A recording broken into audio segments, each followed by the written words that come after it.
I feel like in today's climate, the loss prevention game just isn't as much fun as it used to be. Everybody's scared of lawsuits now. Everybody's just scared to do anything. So even at the end of my career, it got to the point where our hands were very tied. And the loss prevention professionals of today, their hands are very tied, and I feel horrible for them because sometimes they're just very limited in what they could do. It's not that I ever wanted to fight or have weapons pulled on me or chase after people. You know, it wasn't like I was an adrenaline junkie, but sometimes you just had to do certain crazy things to get things done, to make it happen, to catch people. And once they started kind of taking that away from us, it became very difficult because a lot of times I just had to watch stuff go out the door. People steal stuff and just basically wave at them. And I remember one time I was running after somebody and I knew I couldn't do anything to them, and they were just looking at me like, why are you just letting us run? And I'm jogging next to them like two friends in the park wondering, yeah, good question. Why am I just letting you run? So it just got to be very frustrating.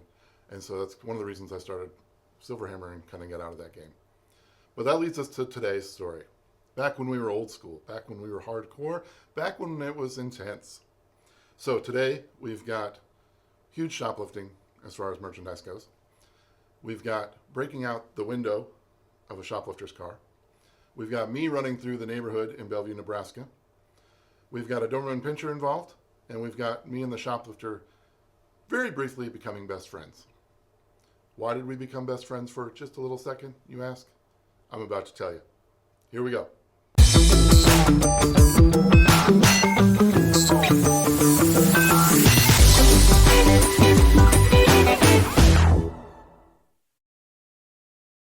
Okay, so like I said in the intro, I'm going to kind of preface this by saying how hardcore we used to be. When I was hired in loss prevention, the regional manager that hired me, one of the first things he told me, my very first week, he told me, George, we're kind of in the game where if a shoplifter gets away from you and you're running after them and they're in a vehicle, you know, break their window out with your handcuffs. I was like, what? He's like, he's like, what are they going to do? Call the police? Break their window out with your handcuffs. That way at least you get a little jab back at them if they're taking off with your merchandise. So that kind of gives you a mindset of what I was going off of when I was hired. He wanted me to break out the window of a shoplifter's car if they got away from me. I mean, what, like you said, what are they going to do? Call the police? Yes, please, call the police. Anyway, that's kind of how hardcore we were. So today, that takes us to Bellevue, Nebraska, working loss prevention, and there was this group of people that were just hitting all the stores, both in Omaha, Nebraska, Bellevue, Nebraska, Lincoln, Nebraska, all three of those places. Had us for thousands of dollars, just kept getting really lucky and kept getting away. We were all on high alert, and sure enough, they come into my store in Bellevue, Nebraska. I was all sorts of excited. I thought we were finally going to get them. So I had a ton of people in on this trying to help us out because their MO was that they'd load up all this electronic stuff and one way or the other, they'd get out an emergency exit around the store. That made it very difficult for us because normally we were kind of positioned to stop people in our foyer. We'd wait till they passed the last point of sale. We'd stop them in a very strategical location because we knew we could get there quickly. Well, the emergency exit runners, they knew that, and so they would pick an exit somewhere where we would have to run pretty far to get to them. So that was the case today. These people were just loading up electronics. I think there were 4 people involved. Loading up electronics, thousands and thousands of dollars worth of stuff, plus we had the thousands of dollars worth of stuff from other stores, which we were going to try to prosecute them for if we caught them. So we're watching them. It's me, the other loss prevention person that was working for me at the time, then several other store teammates that were kind of there to back us up.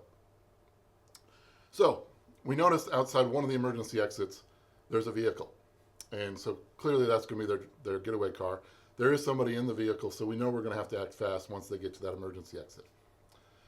So my loss prevention teammate who worked for me, he went and stood by that door.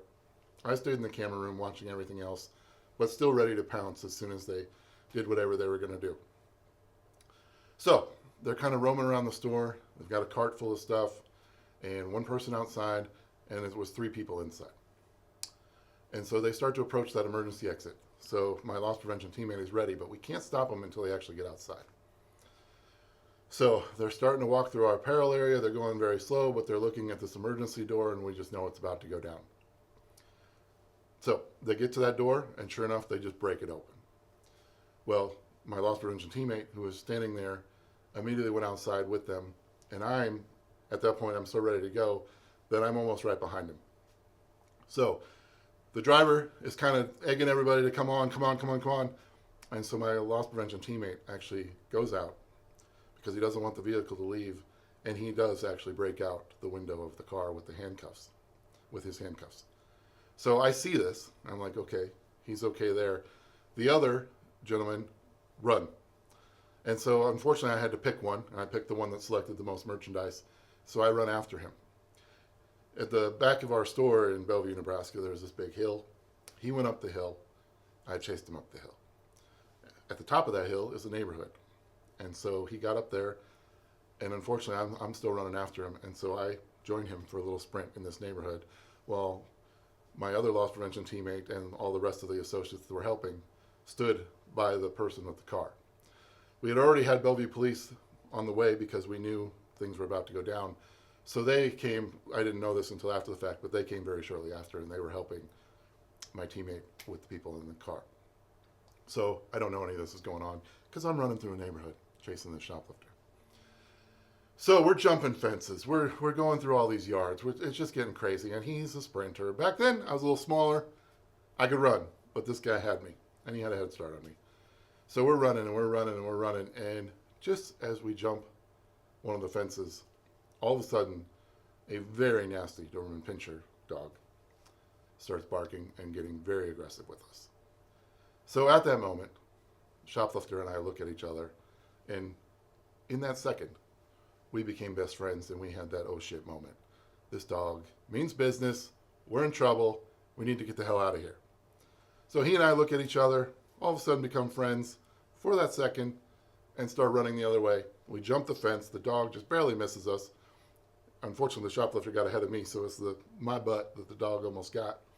We jump the fence. We get away from him.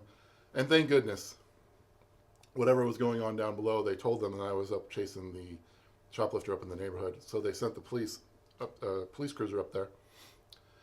And so he passes by and luckily meets us and grabs the shoplifter, and I helped him, and we got him. So we come back. Everybody gets arrested. A happy ending. And we got to charge those people, I think it was like $30,000, because we got to combine all the crimes from all the different stores. So even though it was kind of a cheap way to get it, it was the biggest bust of my career because we got to combine all those crimes. But they were prosecuted for all of it, and so it all worked out in the end. But that just kind of tells you how crazy we were. I mean, if you stole from us at that retailer, we were stopping you. So that's the story for today. Hope you enjoyed it. Until next time, if you like this video, hit subscribe in the bottom right-hand corner of your screen. And if you're a loss prevention professional and you want to share a story with me, please message me, find out a way to send it to me, and we'll air it on the channel just like this one. My goal is to eventually get as many people across the country to share stories, and we're going to start out small, but man, someday it'd be cool if we were sharing stories from across the world. At least I think so. So subscribe to the channel. Hope you enjoyed the video.